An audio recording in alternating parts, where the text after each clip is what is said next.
Friends, welcome back to another episode of Angelina fashions. ഇന്നത്തെ ഈ വീഡിയോയിൽ ഞാൻ കാണിക്കാൻ പോകുന്നത് നമ്മളൊരു ഗാർമെന്റ് സ്റ്റീമർ എങ്ങനെയാണ് ഉപയോഗിക്കുന്നതെന്നാണ്. ഇപ്പോൾ ഞാനിവിടെ കാണിക്കുന്നത് ജിഫിയുടെ J2000 എന്ന് പറയുന്ന സ്റ്റീമറാണ്. ഇത് ശരിക്കും പറഞ്ഞാൽ അത്യാവശ്യം സൈസൊക്കെ ഉണ്ട്. ഇങ്ങനെ ഒരു സ്റ്റാൻഡായിട്ട് വരുന്നതാണ്. ഈ ഒരു ടൈപ്പാണ്.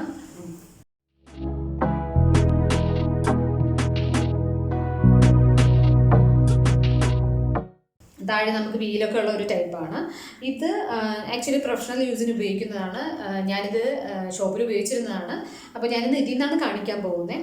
ഇപ്പോൾ ഒരുപാട് വർക്ക് കാര്യങ്ങളൊക്കെ ഉള്ള ഡ്രസ്സ് ഇടുന്ന ആൾക്കാരാണെങ്കിൽ നമുക്ക് ആ ഒരു ഹാൻഡ് സ്റ്റീമർ മേടിക്കാൻ കിട്ടും. കുറച്ച് ലോ റേഞ്ച് നോക്കുകയാണെങ്കിൽ ഒരു 600 സ്റ്റാർട്ടിങ് നമുക്ക് അവൈലബിൾ ആണ്.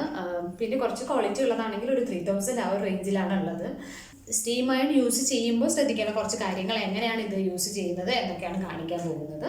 ഇപ്പോൾ ഞാനിവിടെ ഈ ഒരു ഗൗൺ എടുത്തിട്ടുണ്ട്. ഇപ്പോൾ ഇത് നോക്കുകയാണെങ്കിൽ ഇത് ഞാൻ ഓൾറെഡി മെഷീൻ വാഷ് ചെയ്തതാണ്. അപ്പോൾ ഭയങ്കരമായിട്ട് ക്രീസസ് ഒക്കെ വന്നിട്ടുണ്ട്. അപ്പോൾ ഈ ഒരു ടൈപ്പ് നമുക്ക് അയൺ ബോക്സ് വെച്ചിട്ട് അയൺ ചെയ്തെടുക്കാൻ പറ്റത്തില്ല. അപ്പോൾ ഇത് നമ്മൾ എങ്ങനെയാണ് അയൺ ചെയ്യുന്നതെന്ന് നോക്കാം. അതുപോലെ തന്നെ ഭയങ്കരമായിട്ട് ബീഡ് വർക്കൊക്കെ ഉള്ള ടൈപ്പ് ഡ്രസ്സുകൾ ഉണ്ടാവുമല്ലോ. ഇപ്പം ഈ ഒരു ഡ്രസ്സ് നോക്കുകയാണെങ്കിൽ ഇത് എങ്ങനെയായാലും നമുക്ക് അയൺ ചെയ്യാൻ പറ്റത്തില്ല. അപ്പോൾ ഇങ്ങനെ വരുന്ന ഡ്രസ്സുകൾ, ഇതിപ്പോൾ ഞാൻ ഓൾറെഡി സ്റ്റീം ചെയ്തതാണ്. ഇങ്ങനെ വരുന്ന ഡ്രസ്സുകളൊക്കെ നല്ല എളുപ്പത്തിൽ നമുക്ക് ഈ ഒരു സ്റ്റീമർ വെച്ചിട്ട് അയൺ ചെയ്തെടുക്കാൻ പറ്റും. പിന്നെ ഈ സ്റ്റീമർ എങ്ങനെയാണ് ഹാൻഡിൽ ചെയ്യുന്നത്, അതിൽ വാട്ടർ ഫില്ല് ചെയ്യുന്നത് എങ്ങനെയാണ് എന്നൊക്കെ ഞാൻ മറ്റൊരു എപ്പിസോഡ് ചെയ്യുന്നുണ്ട്. അപ്പോൾ ഞാനിതിൽ ഇതെങ്ങനെയാണ് അയൺ ചെയ്തത് എന്നാണ് കാണിക്കുന്നത്. നമ്മളിപ്പോൾ ഇത് പിടിച്ചിട്ടാണ് നമ്മളത് സ്റ്റീം ചെയ്യുന്നത്. ഇങ്ങനെ പിടിച്ച് സ്റ്റീം ചെയ്യുന്ന സമയത്ത് നമ്മുടെ കയ്യിലേക്ക് ഇങ്ങനെ സ്റ്റീം അടിച്ചിട്ട് നന്നായിട്ട് കൊള്ളാനുള്ള സാധ്യത കൂടുതലുണ്ട്. അതുകൊണ്ട് എപ്പോഴും സേഫർ സൈഡ് നമ്മളൊരു ഗ്ലൗസ് യൂസ് ചെയ്ത് തന്നെ ഇത് ചെയ്യണം. അപ്പോൾ എൻ്റെ അടുത്ത് എന്തായാലും സ്റ്റീമർ ഗ്ലൗസ് ഇല്ല. അപ്പോൾ ഞാൻ തൽക്കാലം എൻ്റെ ഓവൻ ഗ്ലൗസുകൾ ഉപയോഗിക്കുന്നുണ്ട്.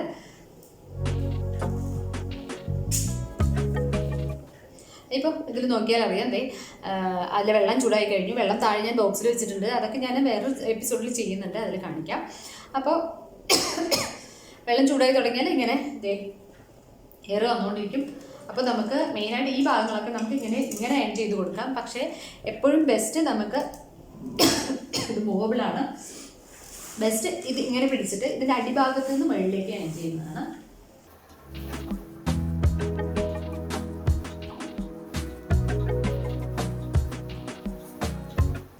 ഇതിപ്പോൾ ഒത്തിരി അധികം ക്രീസസ് ഉള്ളത് കൊണ്ടാണ് ഞാനിങ്ങനെ കുറച്ച് സ്ലോലി ചെയ്യുന്നത്. അല്ലെങ്കിൽ നമുക്ക് വേഗത്തിൽ ചെയ്തെടുക്കാം.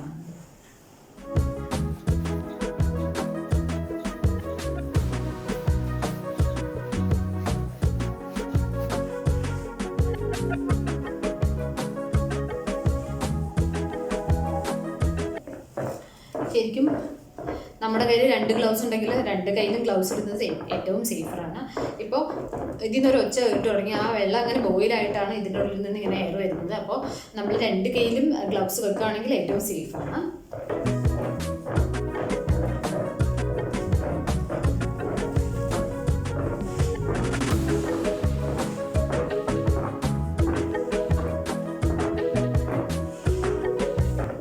റബ്ബറൈസ്ഡ് ഗ്ലൗസുകൾ ഉപയോഗിക്കരുത്. അത് ഉപയോഗിക്കുകയാണെങ്കിൽ നമ്മളിപ്പോൾ ഇതിൻ്റെ ആ ഒരു സ്റ്റീം നമ്മുടെ കയ്യിലേക്ക് എടുക്കുമ്പോൾ ആ റബ്ബർ ഇങ്ങനെ ഒഴുകിയിട്ട് ഇത് ഡ്രസ്സിനെ പിടിക്കും. അപ്പോൾ സ്റ്റീമർ ഗ്ലൗസ് തന്നെ സെപ്പറേറ്റ് അവൈലബിൾ ആണ്. അത് ഉപയോഗിക്കുക. അല്ലെങ്കിൽ നമ്മൾ ഓവനിലൊക്കെ ഉപയോഗിക്കുന്ന ഫാബ്രിക് ബേസ്ഡ് ഗ്ലൗസസ് ഏത് വേണമെങ്കിലും നമുക്ക് ഉപയോഗിക്കാവുന്നതാണ്.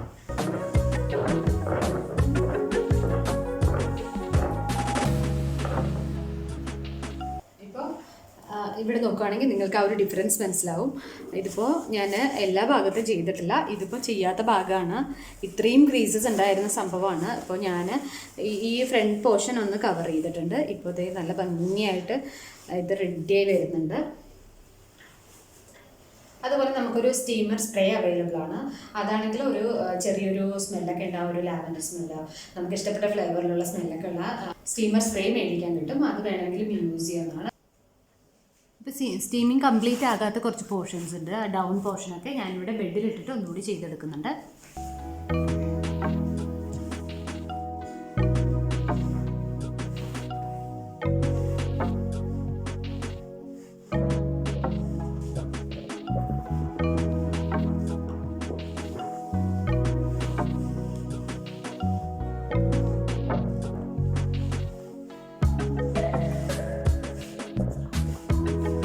ഇതിപ്പോൾ സ്റ്റീമിംഗ് ഒക്കെ കഴിഞ്ഞു. അതിൻ്റെ പെർഫെക്ഷൻ എന്ന് നോക്കാം.